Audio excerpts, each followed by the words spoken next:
Ito si Joshua Garcia, alam naman nating best friend ito ni na Catherine Bernardo at saka din na Daniel Padilla, di ba? Tama. Nung okay pa yung Katniel, madalas nating makita yung mga escapades nila.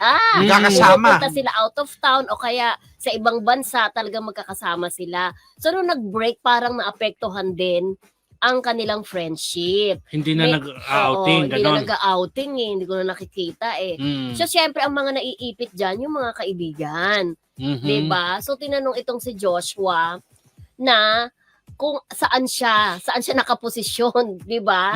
Sa mga kaibigan niyang si Catherine Bernardo at saka si Daniel Padilla. O saan daw? Hindi raw siya pumuposisyon. Oh. Mahirap daw 'yon. Basta pa may posisyon, di ba? Hindi, wala kang kinakampihan. Hindi basta pa may posisyon. Pag natutunan, posisyon mo tabi niya. Ako tabi niya ako matulog eh. Para madala ako makatulog. Hindi, siguro ang ibig niya sabihin doon, yung hindi niya yung nag-get, di ba? At hindi, alam hindi ko. ito ma-Elie. Ay, ma-Elie tuloy. Oh, go. Kung talaga, Go. wala ako.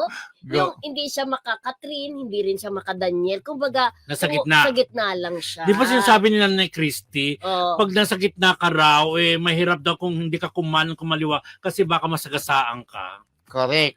At ang Oo. sabi nga natin, Christy, yun yung thinking niya, di ba? Oo. Pero ito nga, sabi nga ni Diyos, wala siyang kinakampihan.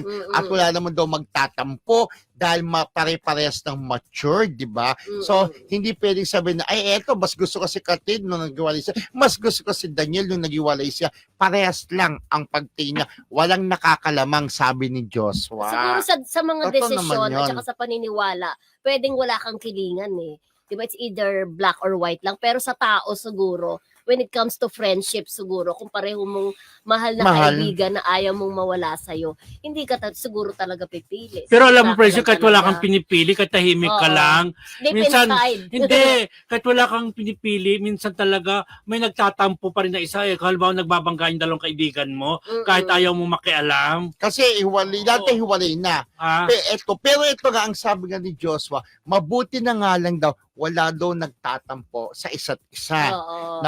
Kasi they're both matured na, Oo. sabi niya. Diba na, Pero totoo na sa isang friendship kapag kakaway mo, mas may ganon, di ba? Oo. Totoo yun, di ba? Oo. Na pagka, teka muna, ay kaaway yun, ba't umaano ka doon? sabi pa niya, sabi niyang ganun, hindi naman na sila mga bata, mga Oo. matatanda na, Yung mga matured na nga.